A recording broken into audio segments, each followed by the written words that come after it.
A gente segue repercutindo esse plano soberano, no caso, o Plano Brasil Soberano 3, com o Sérgio Vale, economista-chefe da MB Associados. Bem-vindo, Sérgio, mais uma vez aqui no Money. Um bom dia para você. Bom dia, Morel. Prazer falar com você. Sérgio, quero aproveitar para te perguntar que avaliação que você faz desse plano da forma como está. O Pedro Moreira, nosso repórter, trouxe todo um resumão aí de como que ele foi apresentado e o que a gente sabe, pelo menos até agora. Na sua avaliação, vai funcionar ou é um movimento que talvez aí até incentive a economia, aqueça a economia, do que necessariamente auxilie, por exemplo, os setores afetados? Pois é, Muriel, esse é o grande problema de pacotes como esses, muito próximo de período eleitoral, que é o que a gente está vivendo agora, né? Ele tem um cheiro, um passado de 2008 e 2009, que a gente viu outros programas como esses aparecerem, quando a gente teve a crise financeira, que foi bastante grave naquela época, e o governo, naquele momento, aproveitou para lançar mão de pacotes atrás de pacotes para tentar estimular a economia, usar recursos fiscais intensamente para isso, e a gente viu o que que deu a crise lá na frente em 14, 15 e 16. Não é o caso aqui, não estou falando que esse pacote vai gerar crise fiscal lá na frente, mas o fato é que a gente tem um cenário fiscal bastante complicado nesse momento e o governo utiliza um pacote que usa recursos do Tesouro, recursos do BNDES, como já se fez tantas vezes no passado, e fica a dúvida, esses pacotes que foram feitos lá atrás, Muriel, nunca funcionaram, né? Não reativaram a economia, não teve um papel de fato de readequar a indústria brasileira dentro da comparação da indústria internacional. Pelo contrário, esse foi um período que a indústria brasileira se descolou completamente da indústria mundial.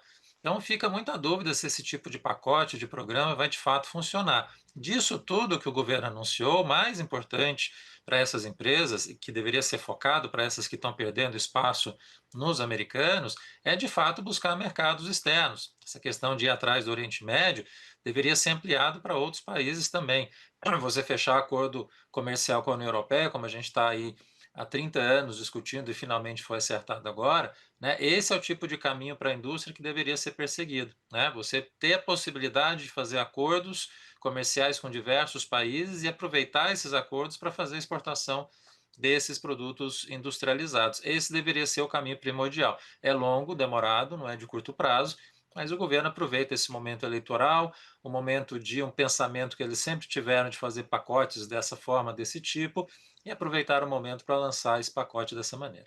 Pois é, eu até aproveito para te perguntar, Sérgio, também o fato de que a gente tem o governo falando que esse pacote não tem um impacto fiscal, porque ele já é reaproveitado, enfim, do que sobrou do outro plano. Como é que você enxerga também essa fala do governo?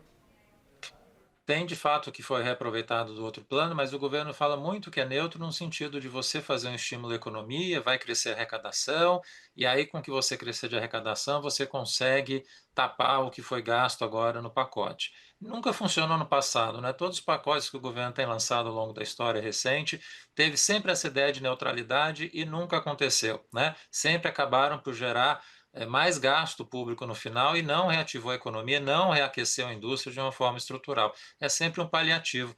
E o risco, de novo, é agora: o governo aproveitar o momento de crise que a gente está vivendo por conta da tarifa e, de novo, não fazer as opções certas de política comercial que deveria ser feito, né? Você lança mão de um crédito que está sendo colocado agora para uma quantidade grande de empresas, que não necessariamente são só as empresas que estão sendo afetadas pela questão tarifária, fica uma indefinição em termos de prazo também, que a gente está no terceiro plano agora. A gente sabe que a decisão do Trump em termos das tarifas, dado que ele sempre pensou sobre tarifas ao longo da sua história inteira, isso significa que não vai mudar, as tarifas vão continuar elevadas, abre muito espaço que a gente precisa ter cuidado para ter depois um plano Brasil Soberano 4, 5, 6 e por aí afora. Quer dizer, você tem uma quantidade enorme de planos à frente que podem continuar acontecendo, com esse uso, né, para outros setores, para outras empresas, para outros segmentos que não são especificamente afetados pela questão americana. Então, acho que o receio grande de pacotes como esses é que eles pecam sempre, em geral, pelo foco, né? E nesse caso, especialmente por conta de ser ano eleitoral, a questão do foco vai embora totalmente, né? O governo lança um pacote muito mais amplo do que deveria nesse momento. Ou seja, agora até faz sentido, diante da sua análise, a fala do próprio presidente Lula quando anunciou esse plano do Brasil Soberano 3, falando que há males que vêm para o bem, porque no fim das contas o governo brasileiro vai olhar para esses setores, mas também pode aproveitar realmente para tentar estimular a economia de outras formas, levando em consideração que estamos num processo eleitoral. Pois é, escapou do presidente, não sei se foi intencional, mas acabou falando, na verdade, o que é a intenção do plano, né? Há males que vêm para o bem, sempre no pensamento que o governo teve no passado de usar esse tipo de política econômica para estimular a atividade que, de novo, Muriel, nunca funcionou, na verdade, nos deu muitos problemas ao longo da história recente, né? Foi esse conjunto muito amplo de pacotes inadequados que foi criado lá atrás, em 2008, 2009, foi a geração inicial da crise que a gente viveu lá na frente em 15, 16.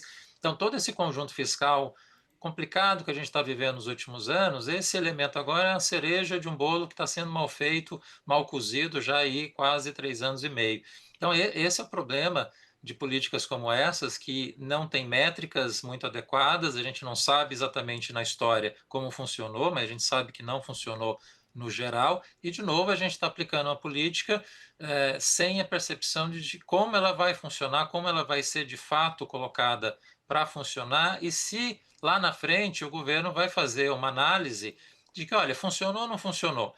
O governo nunca teve uma meia-culpa em relação às políticas que foram feitas no passado, no entendimento de que elas não funcionaram. Essa é mais uma que vai nesse esteio. No ano eleitoral fica tudo pior ainda. Pois é. Sérgio Vale, economista-chefe da MB Associados, obrigada mais uma vez pela conversa por aqui, por nos passar a sua visão diante desse plano. Um bom trabalho por aí, viu? Boa quinta. Obrigado, Mariel, para você também. Até a Obrigada. próxima.